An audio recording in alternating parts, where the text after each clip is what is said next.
নমঃ শিবায়। ভারত মাতা শিবশক্তি অবতার সত্য গীতা মুরলি। ওম পিতাশ্রী শিব বাবা স্মরণে আছে।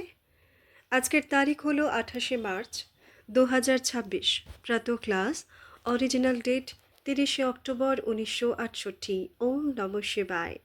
আজ পরম পূজ্য পরমপিতা পরমাত্মা শিব বাবা বলছেন, ভালোবাসার বাচ্চারা। হ্যাঁ বাবা, এখন তো তোমরা বাচ্চারা জানো যাদের কাছে অনেক ধন সম্পদ আছে সব মাটিতে মিশে যাবে। চক্র তো অবশ্যই ঘুরবে, সত্যযুগ আসবেই। বিনাশ সামনে দাঁড়িয়ে আছে। ভারতে রক্তের নদী বইবে, তারপর তো আবার ঘিয়ের নদী বইবে। যবন আর হিন্দুদের লড়াই এটা। ওম নমঃ শিবায়। বাবা এই শরীরের দ্বারা বসে বোঝান, আমি এই শরীরে প্রবেশ করেছি। এনারও বানপ্রস্থ অবস্থা। এনার দ্বারা তোমাদের বাচ্চাদের পড়ায়। এই ব্রহ্মা জানতেন না, এনার মধ্যে বাবা প্রবেশ করে পড়ান। তা না হলে কিভাবে পড়াবেন? তার মুখ তো চায় না। মানুষ গোমুখে যাওয়ার জন্য কত ধাক্কা খায়, কত দূর দূর গোমুখে যায়। এখানেও গোমুখ আছে, 700 সিঁড়ি আছে, সব ফালতু। শুধু পাথরের গরুর মুখ আছে। ঝর্ণার জল বয়, ঝর্ণার জল গরমও বেরোয়, ঠান্ডাও বেরোয়। এখন তোমরা বোঝো গোমুখ কাকে বলা হয়। এটা হলো নলেজ, যা বাবা এনার দ্বারা বোঝান। তারা আবার অমৃত মনে করে কত ধাক্কা খায়। বাস্তবে এগুলো হলো জ্ঞানের কথা। তারা আবার কৃষ্ণকে নলেজফুল বলে দিয়েছে। কৃষ্ণকে স্মরণ করা তো খুব সহজ। ভক্তি মার্গে তোমরা কৃষ্ণকে খুব স্মরণ করো। কৃষ্ণের জন্য তোমরা যেন পাগল থাকো। যেমন তারা অনশন ইত্যাদি করে না, তোমরাও অনশন করো। 7 দিন খাও দাও না। এটা কারো জানা থাকে না যে কৃষ্ণকে পাওয়া যাবে কি না। খামোখা অনশন করে দেয়। ওই লোকেদের তো তবুও কিছু না কিছু মিলে যায়, কেউ ছাড়িয়ে দেয়। তোমাদের তো না কেউ ছাড়ায়, না কিছু মেলে। এখন বাবা বলেন, বাচ্চারা তোমরা নিজেদের প্রিন্স প্রিন্সেস তো মনে করো। ব্রহ্মা বাবার তো খুব খুশি হয় যে এটা আমি হব।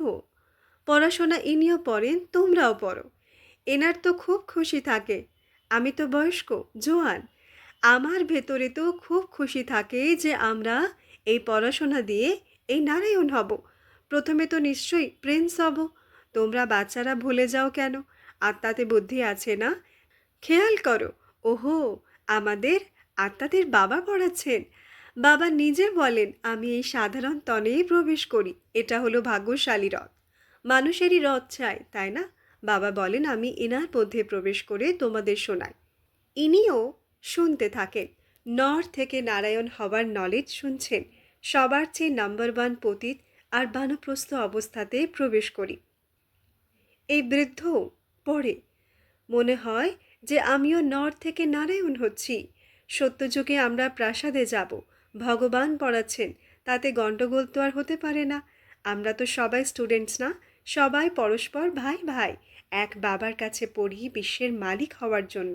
তো এত খুশি আছে। অনেকে বলে আমরা বন্ধনে আছি, বাচ্চাদের স্বামীর বন্ধনে আছে। বাবা বলেন, পড়তে তো হবে না। বাবা শুধু বলেন, আমাকে স্মরণ করো। আর 84 চক্র বোঝা সহজ, বিকারী হওয়া চলবে না। কিন্তু অসহায়তা চেপে ধরে তো বাবা বলেন, তোমাদের দোষ নেই, কারণ তোমরা পরবশ। এই জন্মকে ছাড়ো। অনেক জন্মের পাপ মাথায় আছে, সেগুলোকে স্মরণের যাত্রার দ্বারা কাটো। তোমরা বাবার স্মরণের মধ্যে লেগে যাও। তারা সবাই হলো পোকা, তোমরা হলে ব্রাহ্মণ। তোমাদের ভোঁ ভোঁ করে নিজেদের সমান বানাতে হবে। বলেও থাকে, বাবা অমুক ব্রাহ্মণই আমাকে ভোঁ ভোঁ করে নিজের সমান বানিয়েছে। তোমরা বাচ্চারা জানো সদ্গুরুর সঙ্গমেই পাওয়া যায়। বাকি তো অনেক গুরু আছে দাপর কলিযুগে। কি করতে থাকে, কত বড় বড় টাইটেল হয়। শ্রী শ্রী 108 জগৎগুরু। বাস্তবে জগৎগুরু তো এক ছাড়া আর কোনো মানুষ হতেই পারে না, কিন্তু কারো বুদ্ধিতে আসে না। জগৎগুরু অর্থাৎ সমস্ত সৃষ্টির গুরু। তিনি তো এক না, যিনি সবার সদ্গতি করেন। তাহলে এই টাইটেল তারা কেন রেখেছে? কিন্তু সব মানুষ হলো যেন গাধা, দৃষ্টান্ত দেয় না। যতই শৃঙ্গার করো আবার মাটিতে ময়লা হয়ে যাবে। বাবাও এত শৃঙ্গার করেন, এটা হবার যোগ্য বানান, তবুও সব শৃঙ্গার হারিয়ে ফেলে। মায়া এক থাপ্পড়ে সব শৃঙ্গার উড়িয়ে দেয়। এই জন্য রাবণের মাথায় গাধা দেখায়। এখন বাবা বলেন, ভক্তির কথা সব ভুলে যাও, এক বাবাকেই খুব ভালোবেসে স্মরণ করতে হবে। বাকি তো এইসব শেষ হয়ে যাবে, সব মাটিতে মিশে যাবে, কারো হাতে কিছু আসবে না। গায়নও আছে, মিরুয়া মত মালুকা শিকার। ভেতরে খুব খুশি হয় যে কবে বিনাশ হবে আর আমরা স্বর্গে যাব। বাবা বলেন, এখন তোমরা হলে ঈশ্বরীয় সম্প্রদায়, তারপর তো ডিগ্রি কমে যাবে, এখন তো ভগবান এসে পড়াচ্ছেন, কত ভাগ্যশালী তোমরা। ভগবান উবাচ, আমি তোমাদের রাজাদের রাজা বানাই। এই গীতা শোনানো ব্যক্তিরা তো তোতা পাখির মতো শুধু শোনাতে থাকে, বোঝে কিছুই না। জ্ঞান, ভক্তি, বৈরাগ্যের রহস্য বাবা তোমাদের বাচ্চাদের বুঝিয়েছেন। জ্ঞান হলো দিন, ভক্তি হলো রাত, এরপর আবার হলো বৈরাগ্য। কিসের বৈরাগ্য তারা জানেই না, শুধু এমনি শব্দ বলে দেয়। জ্ঞান, ভক্তি, বৈরাগ্য শব্দটা অ্যাকিউরেট, কিন্তু অর্থ বোঝে না। এখন তোমরা বাচ্চারা বুঝে গেছো, জ্ঞান বাবা দেন, তো তাতে দিন হয়ে যায়, তারপর ভক্তি শুরু হয়। তো রাত বলা হয় কারণ ধাক্কা খেতে থাকে। আধা কল্প হলো দিন, আধা কল্প হলো রাত। ভক্তি মার্গে রাত ছিল তোমাদের ব্রাহ্মণদের, ব্রহ্মার রাত মানে ব্রাহ্মণদের রাত, তারপর হয় দিন, জ্ঞানে দিন হয়, তারপর ভক্তিতে রাত হয়ে যায়। রাতে তোমরা বনবাসে বসে আছো, তারপর দিনে কত ধনবান হয়ে যাও। তোমরা জানো এখানে আমরা বনবাসে বসে আছি, এখানে কি সুখ নেব? এটা তো অল্পকালের সুখ। এই দেখো সুখ, আবার এই এখনই দুঃখ। ঝগড়াই ঝগড়া লেগে আছে, একে অরফান ওয়ার্ল্ড বলা হয়। একজন মানুষও বাবাকে চেনে না, মাটির ঢেলা পাথরে বলে দেয়। তো বাবা যা বসে বোঝান তা ভালোভাবে ধারণ করা উচিত। বাবা বারবার বোঝান, এখানে তোমরা বাচ্চারা বসে আছো, নিজেকে আত্মা মনে করে বসো। আমরা আত্মাদের ভগবান পড়াচ্ছেন, এটা ঠিকই ভগবান উবাচ। এখন ভগবান কাকে বলা হয়? এত বড় বড় সন্ন্যাসী বিদ্বান ইত্যাদিরাও জানে না। ভগবান তো পুনর্জন্মে আসেনি না, তিনি তো বাবা।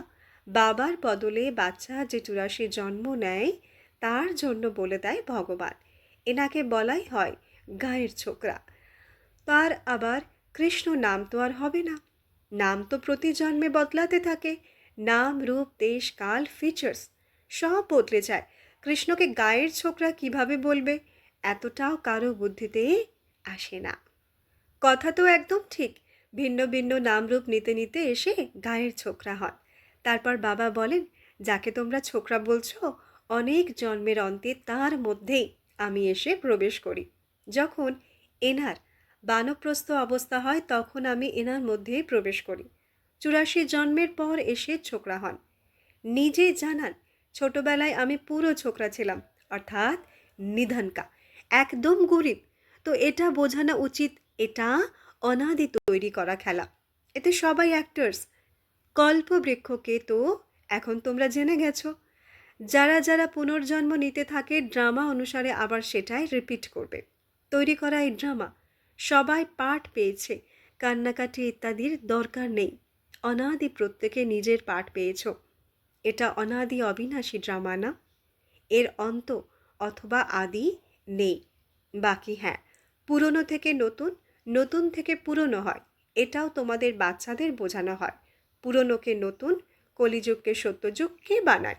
বাবাই এই পার্ট পেয়েছেন। ড্রামার প্ল্যান অনুসারে বাবাই এসে নরককে স্বর্গ বানান।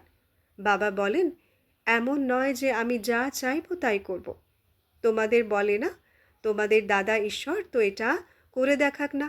আরে ইনি তো ঈশ্বর হতে পারেন কিভাবে? ইনি কোথায় বলেন আমি ঈশ্বর? ঈশ্বর তো নিরাকার, গুপ্ত। ইনি তো আর নিজেকে ঈশ্বর বলেন না। ইনি তো বলেন, আমি গায়ের ছোকরা ছিলাম, ব্রহ্মার রাত না, ব্রহ্মার আবার দিন, তো আমরা দেবতা হয়ে যাই।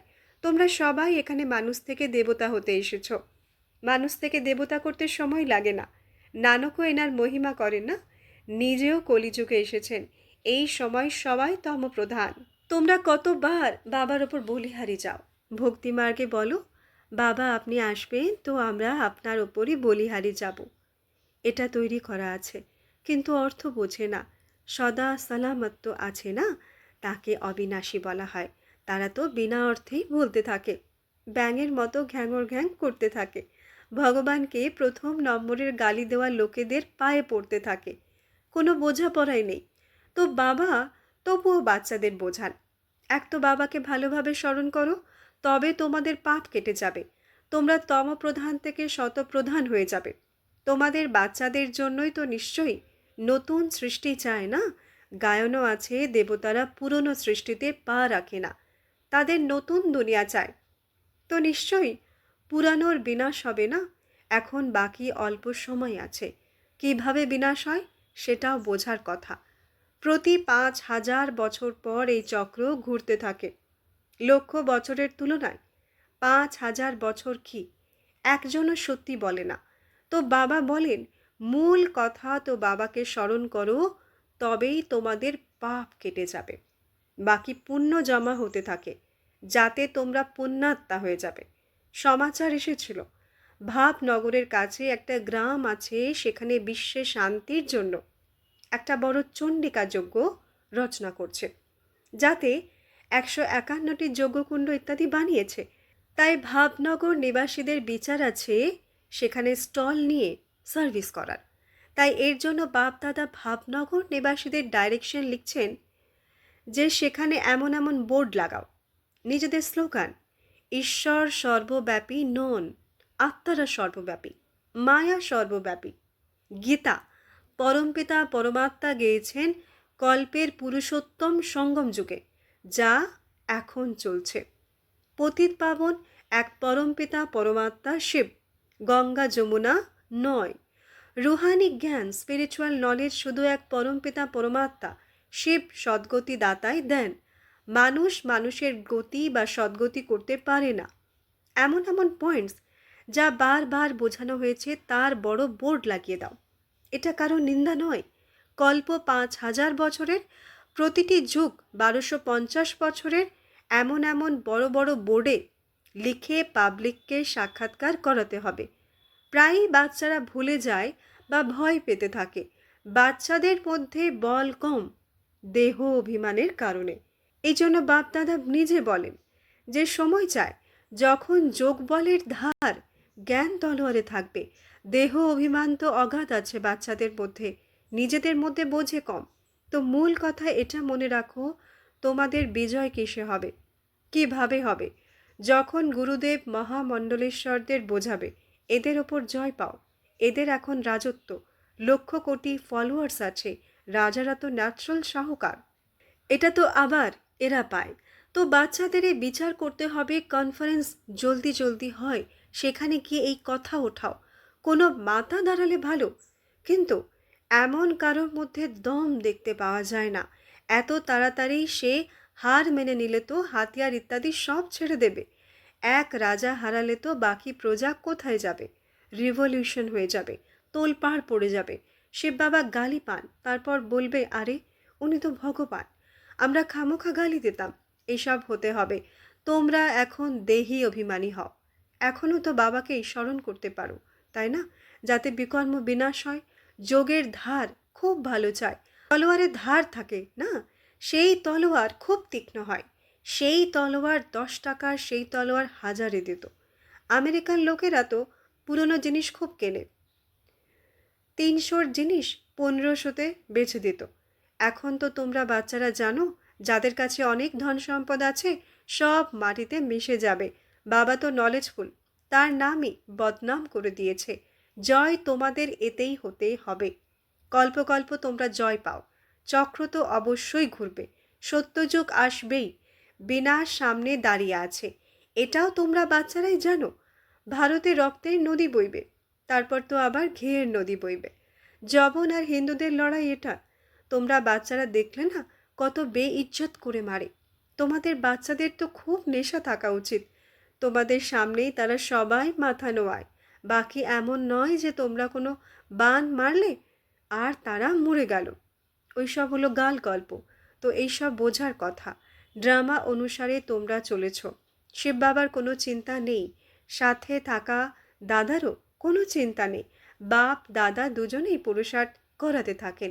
খেয়াল করো, এমন কি করি, কিভাবে বোঝায় যে এরা একদম ডাহা মিথ্যে বলে? ভগবানকে তো তোমরা মাটির ডালা পাথরে ফেলে দিয়েছ। এক ভগবানের কত বেইজ্জতি করেছ। তখন বাবা বলেন, যদা যদা হি ধর্মস্য। বাবা তো ক্লিয়ার জানান। তোমরা বাবাকে এত গালি দাও। আমার কত গ্লানি করেছ। আমি তোমাদের উপকার করি, তোমরা আমার কত অপকার করেছ। আচ্ছা, ওম। রুহানি বাপ দাদা মাতা পিতার বাচ্চাদের নমস্তে। আমরা রুহানি বাচ্চাদের রুহানি মাত পিতা বাপ দাদাকে ইয়াদ প্যার শুভ প্রভাত। নমস্তে নমস্তে নমস্তে। ধন্যবাদ বাবা, ধন্যবাদ। আজকের বরদান, অন্তর্মুখী ভব। ব্যাখ্যা: তোমরা বাচ্চারা নিজেকে সদা সুখের সাগরে সমাহিত অনুভব করো। বাবা সুখের সাগর, তো বাচ্চারাও সুখের সাগরে লীন থাকে নিশ্চয়ই। সুখদাতার বাচ্চারা নিজেরাও সুখদাতা, সর্ব আত্মাদের সুখের খাজানা বন্টনকারী। এমন হয়েছ, অন্তর্মুখী হও, কারণ অন্তর্মুখী সদা সুখী। সদা সচিন্তন করো, সর্বসম্পন্ন মূর্তি হও, তবে বাবার সমান তৃপ্ত আত্মা হবে। আচ্ছা, ওম নমঃ শিবায়।